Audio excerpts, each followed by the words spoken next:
Greetings, nerds. Today we are back with the sentient quarter pounder with cheese.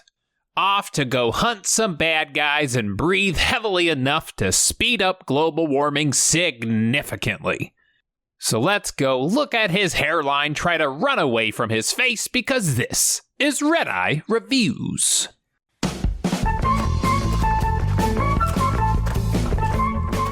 We start with a weird form of Alcoholics Anonymous. The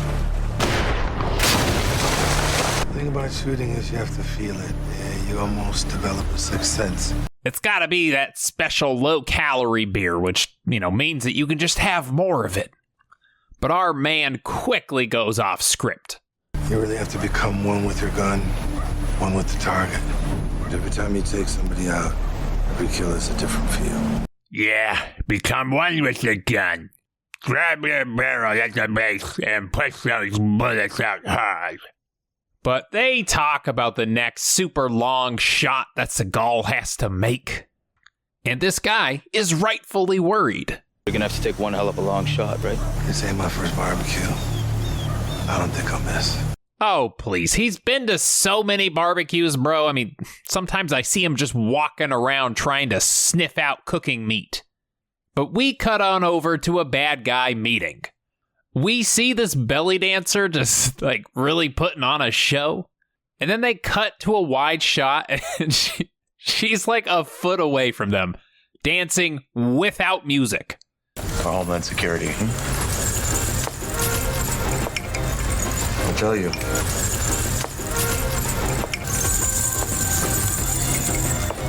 Everyone at the table trying so hard not to make eye contact with her. And then they proceed to talk about killing people, and she's like, oh, nope, just gonna ignore that. Just gonna keep on dancing.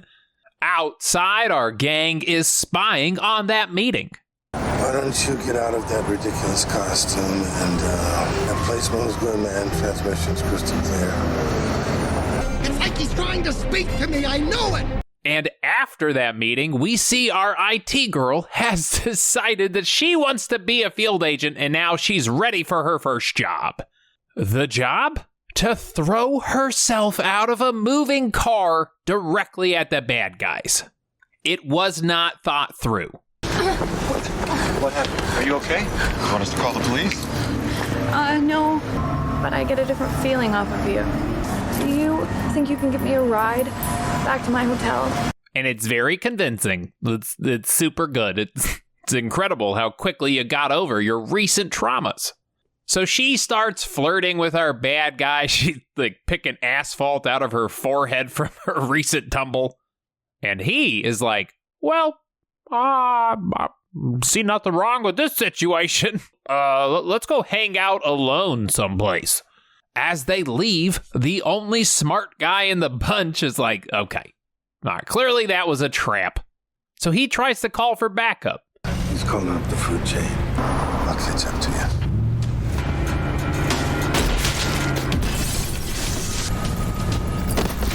And only Seagal can turn such a simple scene into unnecessary violence.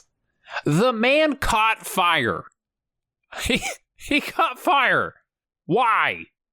But they head to her hotel. She takes him inside. Our group starts spying on the meeting. Finch is in the room. She's doing well. How's she doing? You know what? Honestly, surprisingly well. Yeah. Turns out this dude is a complete moron. So they listen in on the room. Seagal, knowing his head is much too large for headphones, he plays it off like he just doesn't care. He's like, This is how I always do these things. Yes, I do know that the noise canceling mode is on. It's not that easy. Ghost is pulling all the strings. Meanwhile, this bomb expert and our discount hot guy talk about this container that the bad guys will probably use to hide that suitcase nuke from last episode. So basically, they're spying on these dudes to figure out where the real nuke could be. Back in the hotel, NCIS girl tries a subtle approach to obtain the man's phone. I'm supposed to be at work. You want it? Come and get it.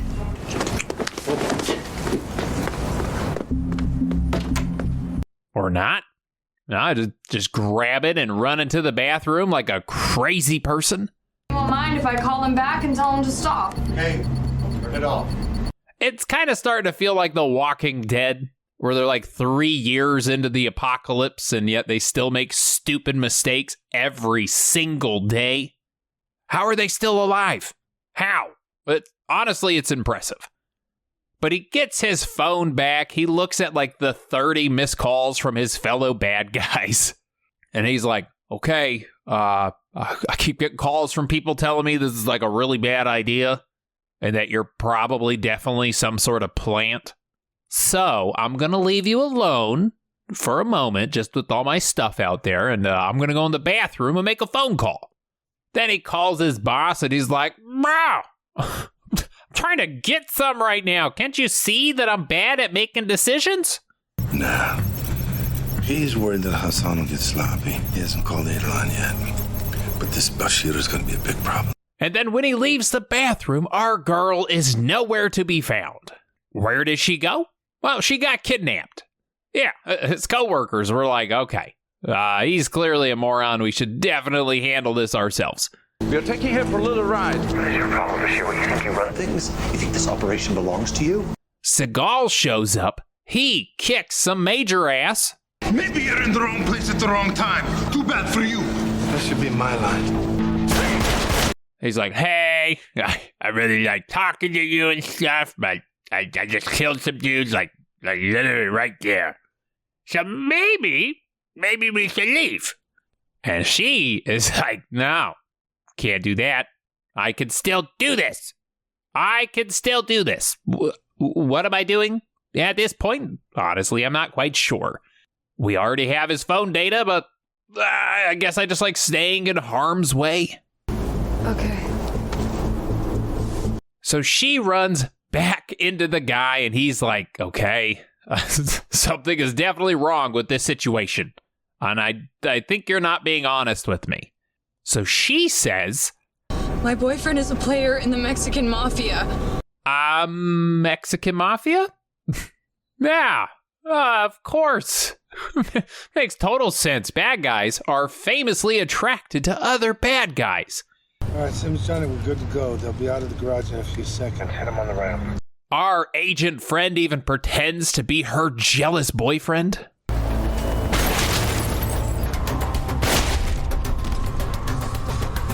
You have a gun? For protection. Come on, you've been shot. Of course she has a gun. It's for protection. She's in the mafia, remember?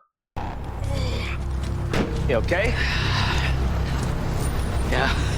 Honestly, at this point, she could probably say she's the president of the United States, and his only reaction would be like, huh, I didn't think you looked super old. But, whatever, I believe you. But he got shot in the shoulder, and now he is completely falling apart. He directs her to his hideout, and he's walking inside limping. He's like a 12-year-old when they hurt something that isn't their leg.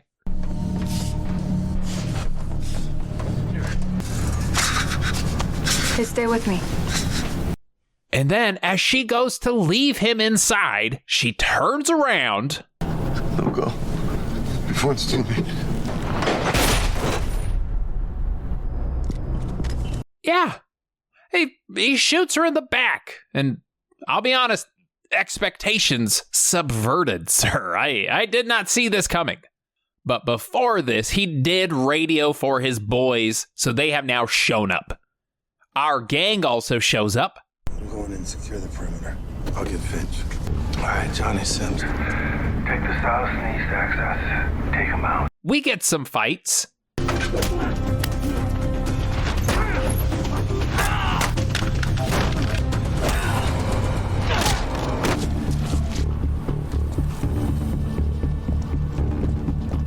And you know what? I don't know if my taste in media has just, like, dramatically fallen because of this meatball. But I'll be honest, I kind of like this episode. If you were to just watch this one episode and not the rest of the show, you could convince me that the show was half decent. But the lady who owns the brothel rolls up. She goes upstairs and she straight murders the baddie.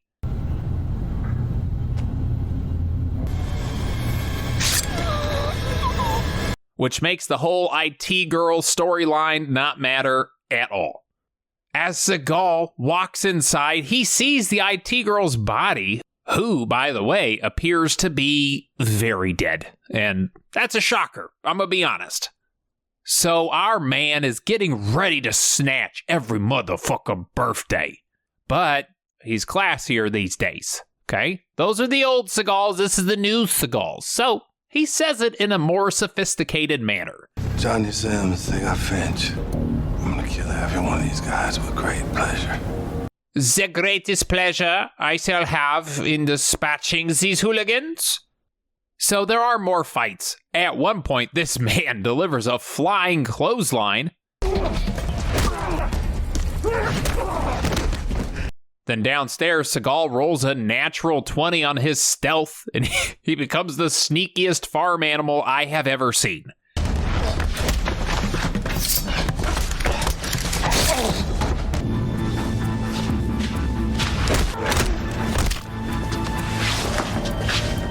Look at it just waddling around in the shadows. Somewhere else, that brothel girl goes to take the nuke from the car, and then she gets shot. And now the whole gang runs outside. Marcus, what happened? She's been shot. She's a sans contact. And we find Marcus, who was not in this episode until this point, and how in the hell did he get here so fast? But we all forget, Seagal is desperate for people to think that he is cool. Snow, you better get this thing out of here right quick. Police are gonna be coming. Copy that.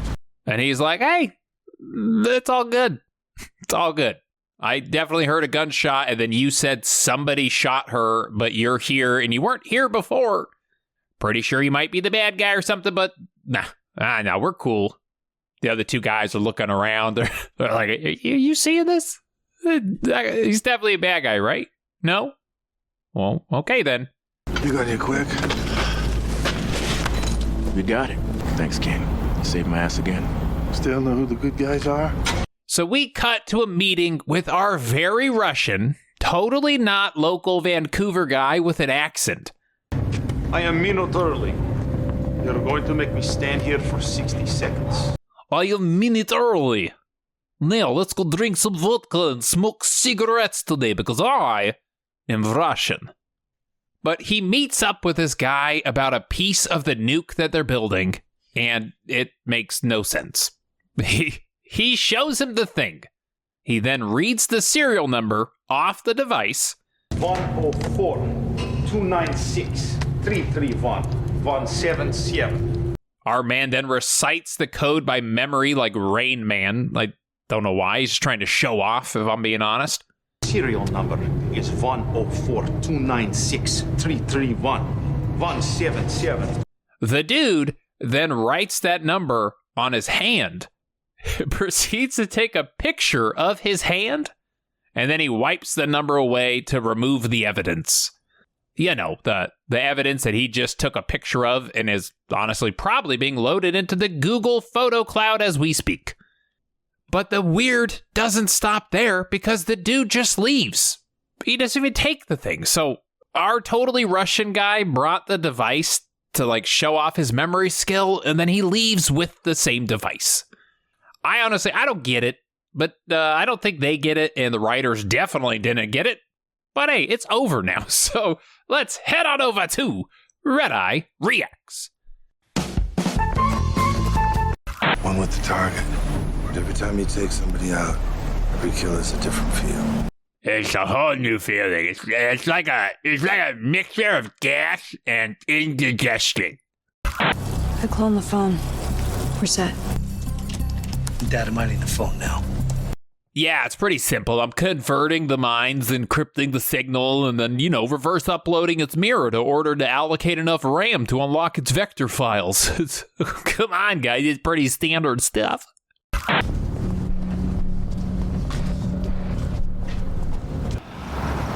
Wait, why are you limping? I don't know. Chalk one up for the good guys, huh? Saddam team has protocol for disposal of the gun.